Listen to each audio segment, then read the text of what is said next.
bom dia a todos. É uma grande satisfação participar desse evento, a convite da revista Veja, da revista Exame, para tratar do tema A Revolução do Novo numa dimensão em que as mudanças não são certamente tão abruptas e tão descontínuas como no campo da ciência e da tecnologia, porque o tema que me foi proposto aqui foi tratar do novo no campo da ética.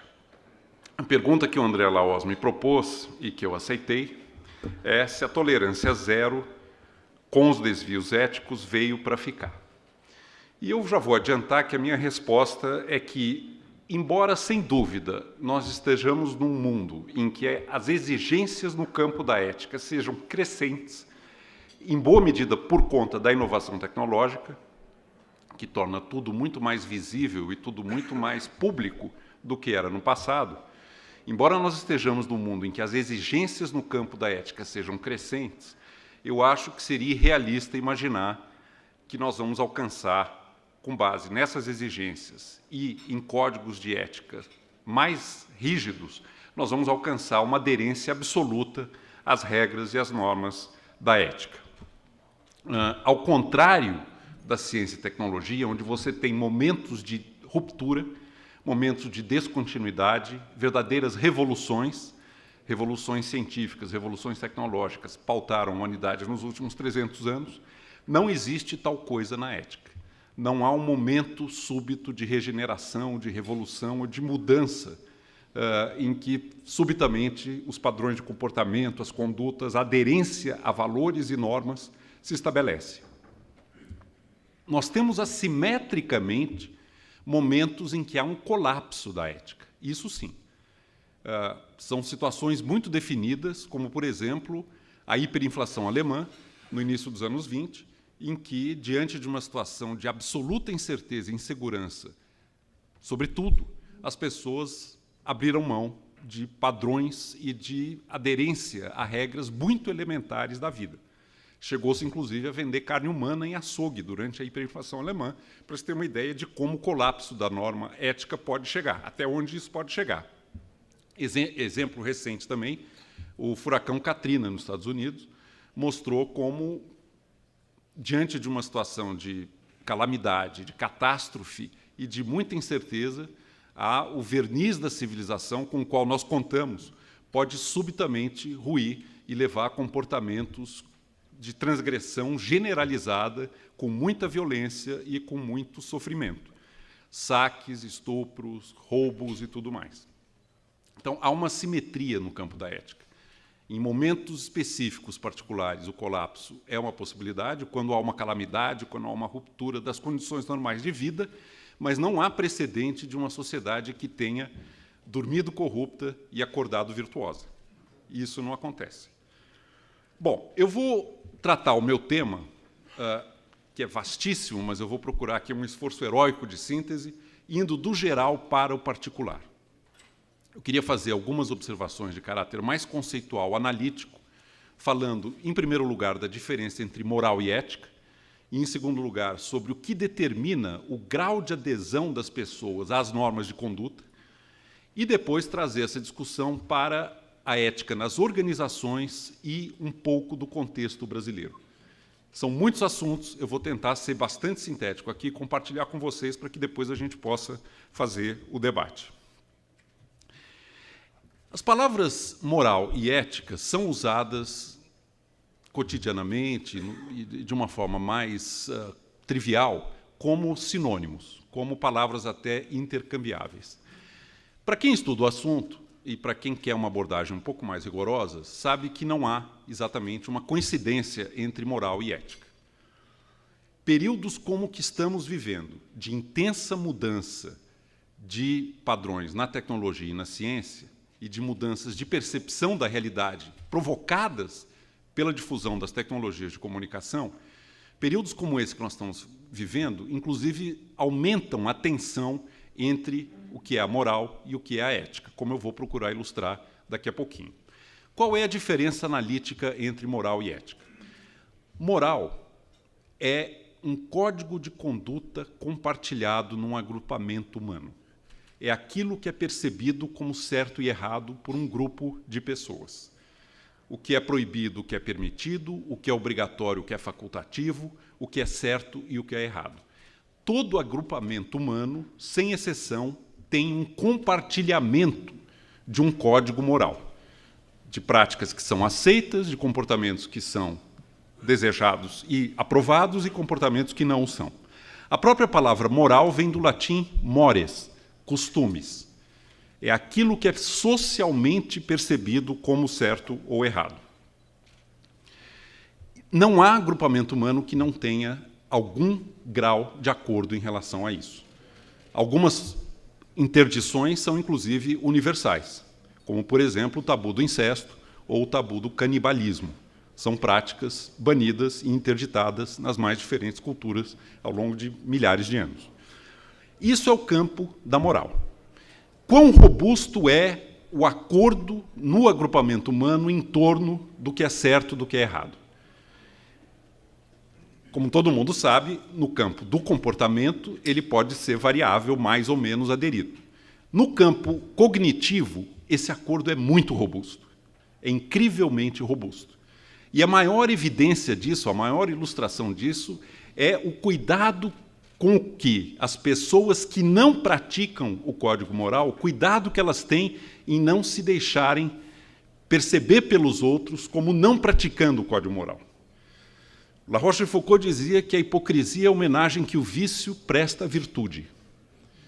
O hipócrita sabe melhor do que ninguém o que ele precisa esconder dos outros para continuar impunemente fazendo o que ele faz e que ele não quer que os outros percebam. Portanto, ele reconhece implicitamente o acordo moral.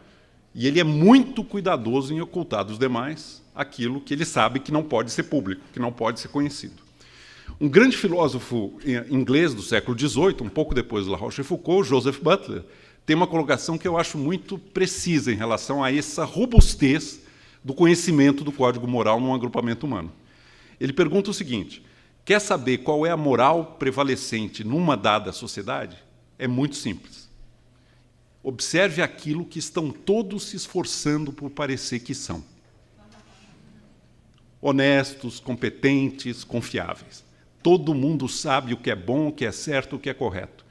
E daí o cuidado com que se toma conta, quando não é praticado, o cuidado que se tem em não permitir que isso transpire, que isso se torne conhecido.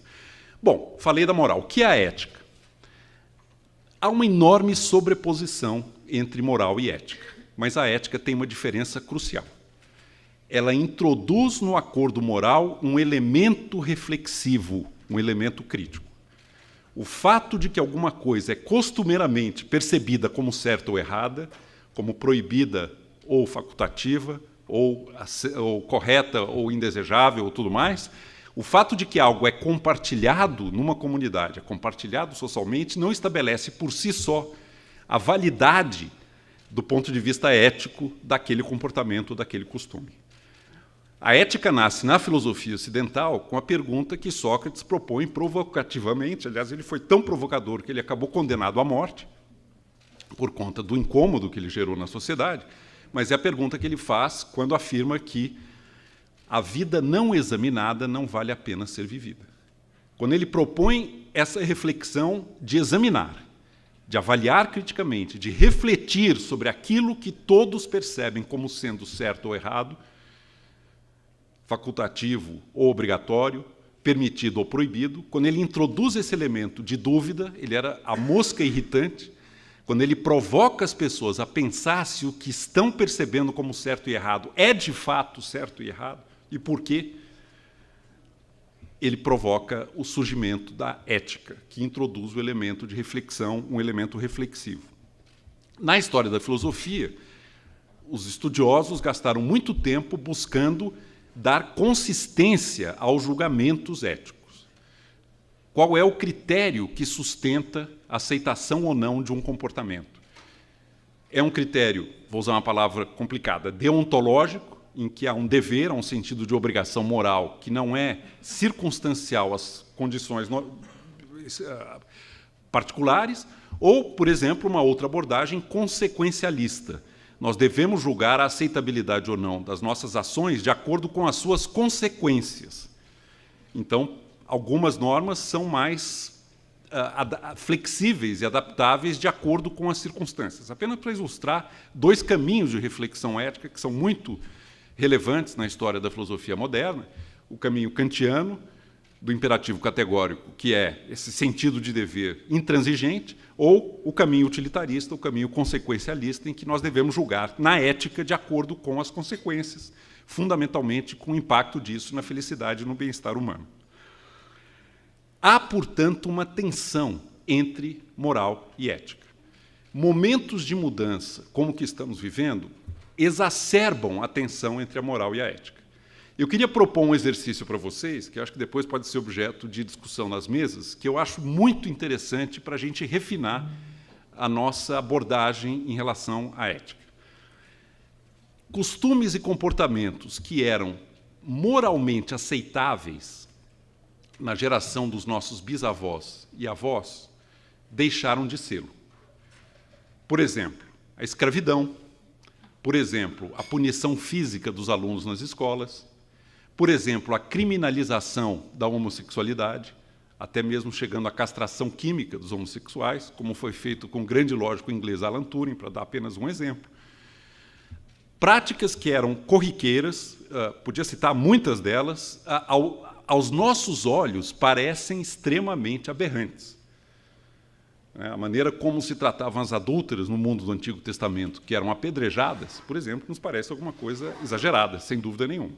Essas práticas, aos nossos olhos, parecem muito aberrantes e nós, às vezes, temos até dificuldade em acreditar que isso tenha sido feito até mesmo no passado razoavelmente recente. Agora vamos fazer o exercício que eu queria propor para vocês. Vamos nos colocar no tempo, na geração dos nossos netos, bisnetos, tataranetos, olhando para nós. Quais serão as práticas morais de hoje que parecerão aberrantes e quase inexplicáveis aos olhos dos nossos descendentes? Ou será que nós chegamos a um apogeu, a um ápice de ética em que os nossos descendentes olharão para nós e falarão como eles eram bons? É praticamente certo que nós estamos aceitando como moralmente válidas ações, regras e comportamentos que parecerão extremamente condenáveis daqui a algum tempo. A pergunta que eu queria colocar para você é: quais? Quais são os campos em que as coisas saltarão aos olhos como verdadeiras aberrações invisíveis para nós mesmos? Eu acho que é um belo exercício para a gente tentar estabelecer exatamente esse ponto reflexivo, crítico, que a ética estabelece em relação à moral. O fato de que algo é aceito e compartilhado e praticado por uma comunidade, por um agrupamento, em nada significa que isso passe por um critério mais exigente do ponto de vista ético. Bom, eu queria falar agora de um segundo tema, que é os determinantes do grau de adesão às normas e às regras de comportamento ético. É observável na experiência humana que diferentes sociedades, diferentes nações, diferentes culturas exibem, revelam uma enorme variabilidade no tocante ao seu compromisso e adesão, aderência a normas de comportamento. Um grande lógico húngaro, criador do computador e da teoria dos jogos, que era o von Neumann, conta uma história que eu achei muito, uma anedotazinha, mas que é muito reveladora e uma percepção muito acurada dessa variabilidade do grau de adesão e da própria abordagem à questão da ética. Ele pergunta o seguinte: qual é a diferença entre o inglês, o alemão e o italiano? E a resposta que ele dá é a seguinte: para o inglês, tudo é permitido, exceto o que é proibido. Para o alemão, tudo é proibido, exceto o que é permitido. E para o italiano, tudo que é proibido é permitido. Eu acho que não preciso dizer aonde nós estamos aqui no Brasil. É o mundo latino. Mas, pois bem, de onde vem essa variabilidade do grau de adesão a normas de conduta? Os economistas simplificam as coisas e reduzem tudo a uma única variável, a um único mecanismo. Mas eu vou argumentar aqui de uma forma um pouco mais, eu acho, abrangente, completa, que não é apenas isso. A abordagem estritamente econômica da adesão a normas de conduta, e os economistas sempre pressupõem pelo menos o mínimo legal, eles nunca tratam de situações em que o mínimo legal não é acatado. Os economistas tratam desse assunto reforçando um mecanismo que é a submissão. E eu vou, daqui a pouco, dizer do que trata. Eu vou argumentar que existem dois outros mecanismos que são, eu diria, pelo menos tão relevantes quanto a submissão, que são a identificação e a internalização. São os três determinantes do grau de adesão, que é variável às regras e às normas de comportamento. O que nos leva a acatar uma norma de conduta? Por que submetemos as nossas ações a regras e leis externas, mesmo quando conflitam com o nosso benefício imediato? Considere-se, por exemplo, uma regra legal ou informal de convivência, como não roubar, não fraudar, não sonegar, não aceitar suborno, não mentir ou não violar um contrato. Notem que eu estou falando de regras, algumas formalizadas e codificadas em lei e outras não. Não existe, na situação normal da vida, uma lei que nos obrigue a ser pontuais. E ninguém sofre uma sanção legal por causa da não pontualidade, ou, em situações comuns, da mentira. No entanto, as pessoas, de um modo geral, com graus variáveis, acatam normas desse tipo que não são formalizadas. A ação fiscalizadora do Estado ou da direção da empresa jamais conseguiria, por si só, fazer com que essa regra seja acatada. A adesão das pessoas à norma pode ser atribuída a três fatores básicos: submissão, identificação e internalização. No caso da submissão, que é o mecanismo preferido dos economistas, a adesão à norma se dá por força da ameaça de sanção externa dos infratores. A punição é o preço do crime. Se existe um aparato de fiscalização, se a violação da regra é punida com multa, demissão ou prisão, e se o risco de ser pego existe, então a relação custo-benefício da transgressão pode ser tal que me leve a não transgredir a norma. A adesão à regra, nesse caso, baseia-se num cálculo racional. Ao mudarem os valores e as probabilidades de ocorrência, por exemplo, da punição, alteram-se também as decisões do agente. Dentro dessa ótica, o crime impune, se não chega a ser a própria virtude, é ao menos um excelente negócio. O apelo à sanção externa está tanto na relação entre o Estado e o indivíduo, como também em instituições como religião, família, escola e empresa. A religião, curiosamente, ameaça com uma sanção após a morte. Se você não cumprir nessa vida as regras morais estabelecidas pela religião, você pagará juros infinitos por isso na outra vida. Aqui nós estamos no campo da submissão, é o cálculo racional. A segunda forma pela qual o grau de adesão varia e que reforça mais ou menos o grau de adesão é a chamada identificação. A identificação é a adesão à norma motivada por sentimentos morais. Aliás, título de um livro do Adam Smith, que era professor de filosofia moral. Ou seja, pelo desejo de conquistar e manter a boa opinião dos demais e uma consciência tranquila. Respeito a norma porque as pessoas a quem prezo e admiro fazem isso, e eu me sinto bem pelo fato de que, como elas, eu também faço. Nós estamos falando aqui de uma rede de sentimentos morais como culpa, vergonha, pudor, arrependimento.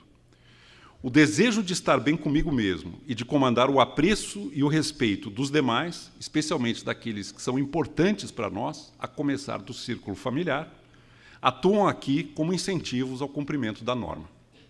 Um filósofo norueguês chamado Jon Elster faz uma observação muito aguda sobre a importância da identificação quando ele diz que, se a punição fosse apenas o preço do crime, ninguém sentiria vergonha ao ser pego. Ninguém sente vergonha quando faz uma aposta na loteria e perde. Mas quando você é pego fazendo alguma coisa que você sabe que não devia e perde o apreço dos demais e o respeito que você comanda dos demais e a sua própria tranquilidade de consciência, você sente culpa, arrependimento e sente vergonha. É curioso que nos países asiáticos, quando um político é pego em flagrante delito, ele às vezes se sente tão infeliz e tão envergonhado e tão humilhado perante os outros e perante si mesmo, que ele comete suicídio. No Brasil, ele se candidata de novo.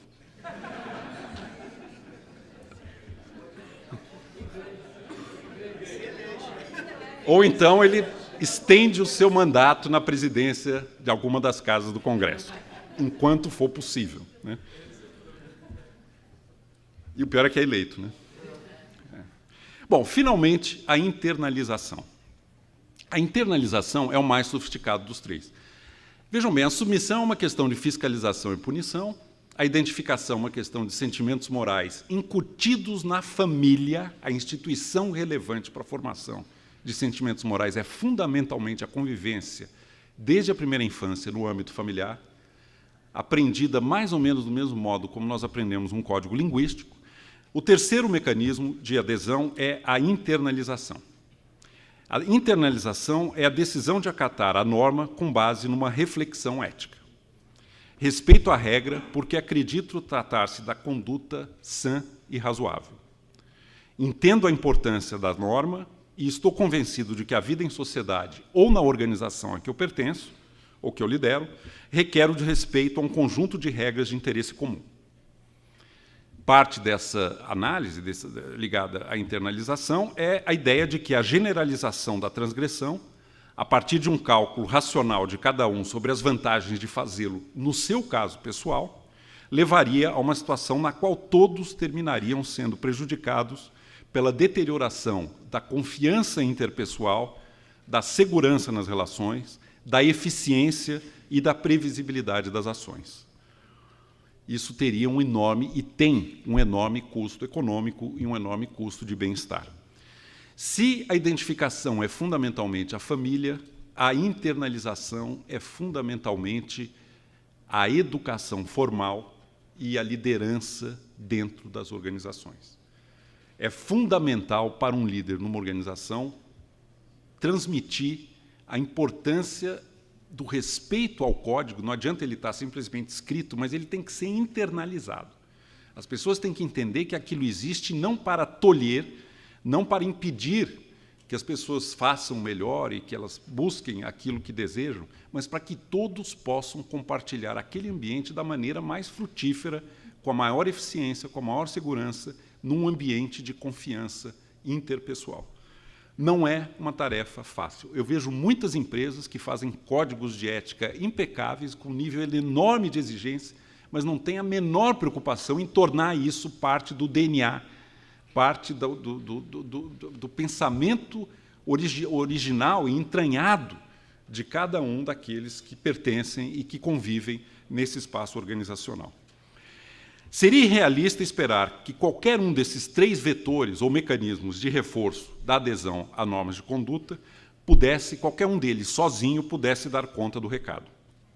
Na ausência de um mínimo de identificação e internalização, o poder coercitivo do Estado ou da empresa, por mais implacável, não é capaz de sustentar o respeito à norma.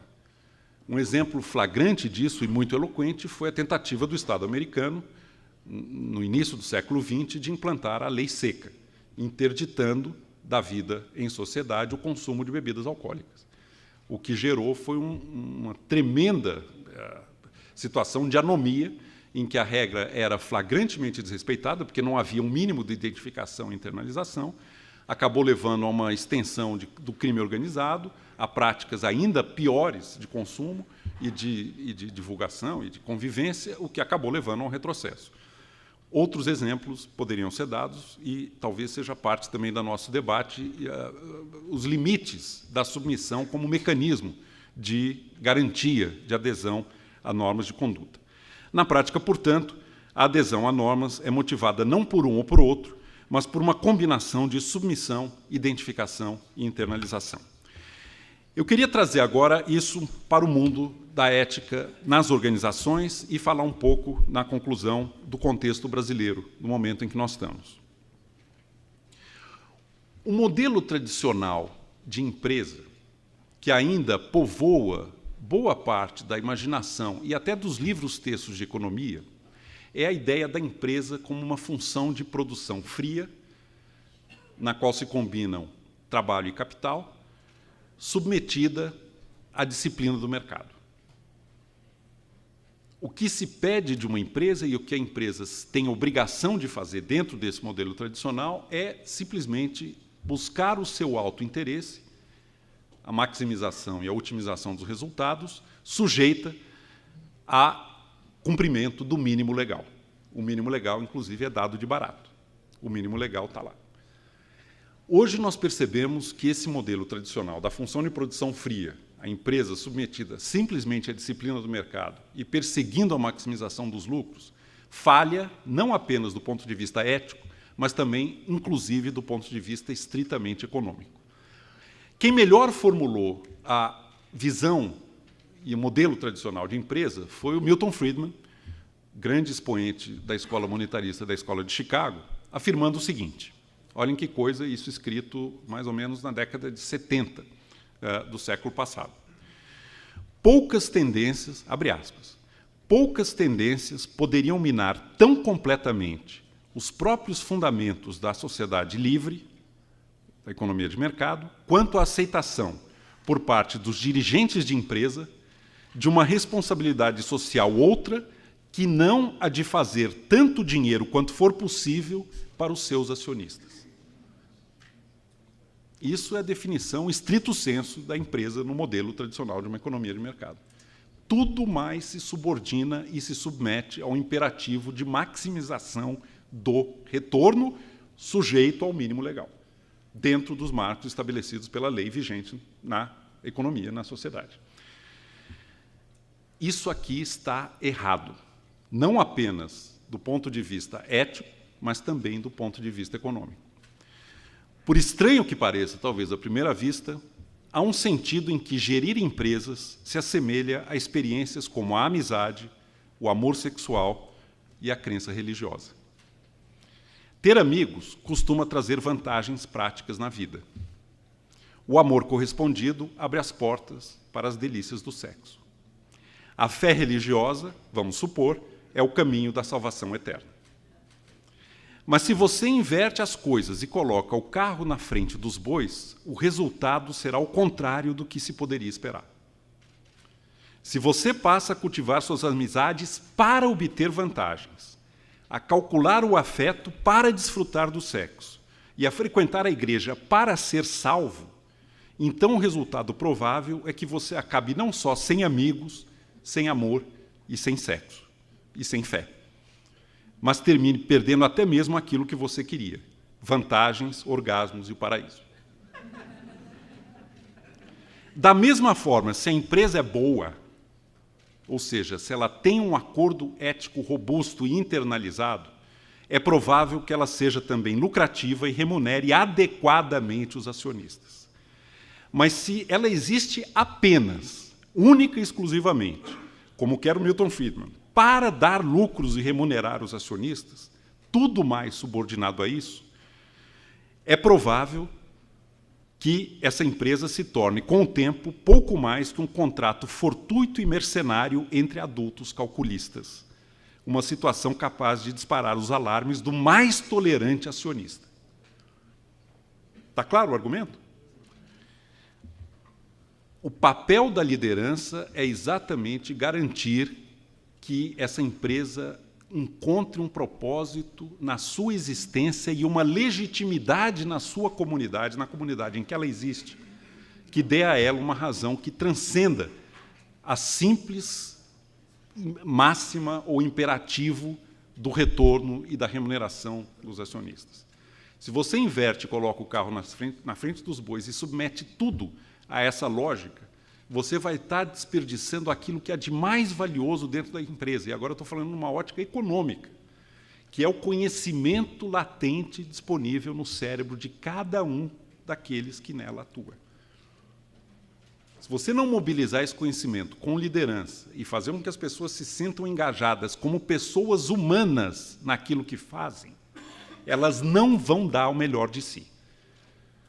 Elas vão se tornar peças impessoais e elementos de uma engrenagem da qual elas não participam na sua plenitude.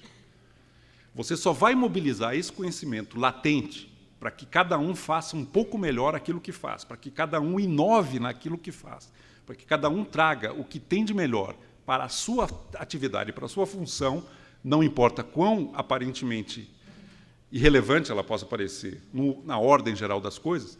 Se a liderança não mobilizar isso, e isso é essencialmente uma questão de pertencimento, de estar numa empresa que é percebida como boa, como legítima e como dotada de um sentido de propósito naquilo que ela faz, você não vai estar engajando cada um que nela atua naquilo que tem de mais valioso, que é a contribuição que não está descrita no contrato de trabalho e que depende dessa disposição, dessa boa vontade, desse ativo que é o desejo de fazer um pouco melhor aquilo que faz.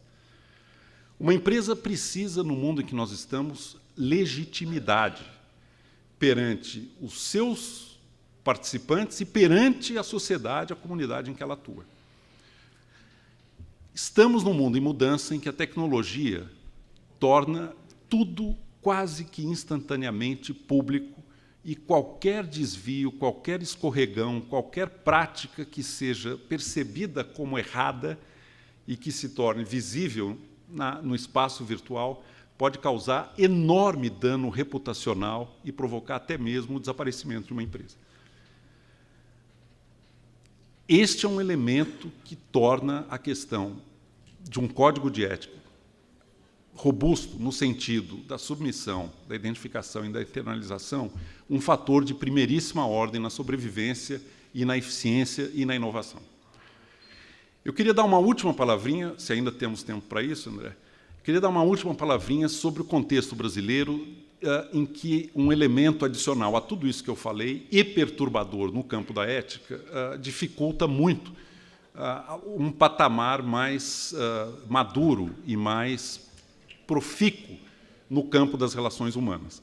E eu estou me referindo aqui à relação entre público e privado. Nós temos, infelizmente, na tradição e na formação histórica brasileira, uma enorme deformação, que é o nosso patrimonialismo. Uma situação em que, desde a sua origem, e esse talvez seja um pecado de origem da nossa formação histórico-cultural, no fundo, não foi a sociedade civil que criou o Estado para resolver problemas de ação coletiva. Na verdade, o que aconteceu aqui é o contrário do que aconteceu na América do Norte, em que uma comunidade se deslocou até lá para viver sem os vícios e as perseguições dos seus países de origem. E, a certa altura, precisou criar um Estado para resolver problemas coletivos. No modelo ibérico, que prevaleceu na América do Sul, especialmente no Brasil, o que ocorreu foi uma inversão dessa relação entre sociedade e Estado. O que ocorreu foi a chegada aqui de uma coroa, portanto, de um Estado, de uma metrópole, que encontra uma terra praticamente aberta e disponível e que, para ocupá-la, para torná-la rentável, inventa uma sociedade, distribuindo glebas, distribuindo sesmarias, trazendo o trabalho escravo, dentro de uma ideia de que não é o Estado que existe para servir a sociedade, mas é a sociedade que existe para render tributos e prestar vassalagem ao Estado.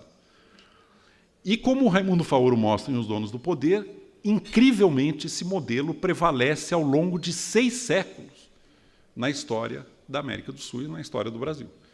Nós ainda vivemos num modelo patrimonialista e que foi muito exacerbado pela experiência desastrosa do governo Lula e Dilma, em que o Estado microgerencia a economia e em que o Estado estabelece e cria verdadeiros condomínios de poder, inclusive no campo do setor privado, usando para isso do BNDES, para alcançar resultados que não se materializam, inclusive, do ponto de vista de crescimento, mas esse é um outro assunto, para alcançar resultados que incluem também a sustentação de um bloco de poder.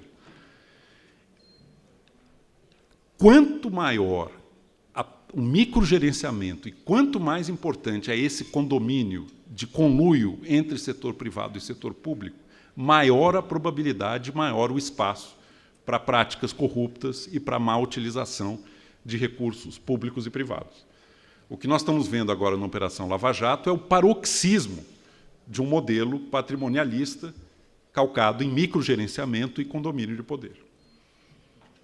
O que é razoável esperar de qualquer pessoa, e até mesmo de qualquer empresa, depende de duas coisas. Depende do caráter e das oportunidades com que a pessoa e a empresa se deparam. No curto prazo, o caráter está dado. O que pode mudar é o campo das oportunidades e das possibilidades. Uma separação clara e nítida entre privado e público e um amadurecimento da ideia de que o Estado existe para servir a sociedade e não a sociedade para servir o Estado é fundamental para que nós alcancemos um padrão civilizado e um ordenamento ético nas relações econômicas no Brasil. O outro ponto, para concluir sobre o contexto brasileiro, que nós também vamos ter que pensar, é o presidencialismo de coalizão, agora estritamente no campo da política. O modus operandi do poder público no Brasil, especialmente em âmbito federal, estabelece que, como não há uma estrutura partidária enxuta e não há uma maioria confiável com a qual o novo governante possa contar ao se eleger, ele é levado ao longo do mandato a fazer de forma crescente concessões e cessões de glebas do Estado, e é um Estado patrimonialista, para atrair e constituir uma base de sustentação, uma coligação que lhe dê maioria no Congresso de forma a poder governar. Esse presidencialismo de coalizão, ele é, de novo, uma receita para maus práticas do ponto de vista de gestão pública.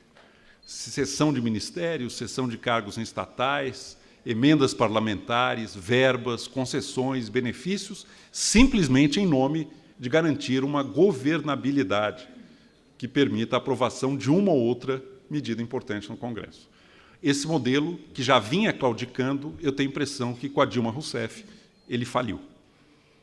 Ele faliu porque ele foi levado ao seu limite. Quando ela loteou 10 ministérios entre 39 loteou 39 ministérios entre 10 partidos no início do seu segundo mandato para eleger o presidente da Câmara e para poder governar em nome da governabilidade, e perdeu a eleição da presidência da Câmara, ela mostrou a falência, eu diria quase que terminal, desse modelo do presidencialismo de coalizão. Mensalão e Lava Jato, eu acredito que são oportunidades únicas de mudança dos padrões e das práticas políticas no Brasil. Mas, para que isso tenha realidade, nós vamos ter que ter uma reforma política que nos liberte das amarras de um presidencialismo de coalizão em que um governo rapidamente se torna refém de forças políticas com as quais ele não tem nenhuma identidade e apenas procura cooptar com base na promessa de vantagens e de benefícios e de algum compartilhamento com domínio de poder. Se nós não estabelecemos no Brasil uma situação em que um governo tenha uma maioria estável num Congresso em que o número de partidos não é mais 28 ou 29, mas, digamos, 5 ou 6, com uma maioria com a qual se pode contar com base programática, ou seja, você vota não porque você tem expectativa ou já recebeu algum benefício, mas porque você compartilha daquela visão e daquela ideia de que isso precisa ser feito. Se nós não chegarmos a isso, infelizmente, todo o processo altamente salutar de apuração, de investigação e de punição, que começa com o Mensalão e avança maravilhosamente na Operação Lava Jato, eu tenho a impressão que nós podemos pôr isso a perder, porque o sistema acaba gerando novamente vícios de procedimento, vícios de conduta, vícios de incentivo que levarão novamente, em questão de tempo, à reprodução de práticas das quais nós queremos nos livrar. Então, acho que os dois pontos nevrálgicos aqui que a gente precisa tratar para avançar, do ponto de vista ético, nas relações entre público e privado e no modus operandi da política brasileira, são nos livrarmos de uma vez por todas do patrimonialismo, que é essa indefinição, essa zona cinzenta entre público e privado, que aparece de milhares e milhares de maneiras, em praticamente todas as áreas da economia brasileira, e, paralelamente a isso, uma reforma política que libere um novo governo da situação de chantagem a que ele acaba se submetendo por conta de um presidencialismo de coalizão, em que ele, ao longo do mandato, vai sendo quase que chantageado e tendo que ceder nacos e fatias crescentes do poder, simplesmente para se manter numa situação de governabilidade. Acho que eu já falei o suficiente, André, e temos matéria aqui para debate. Obrigado pela atenção.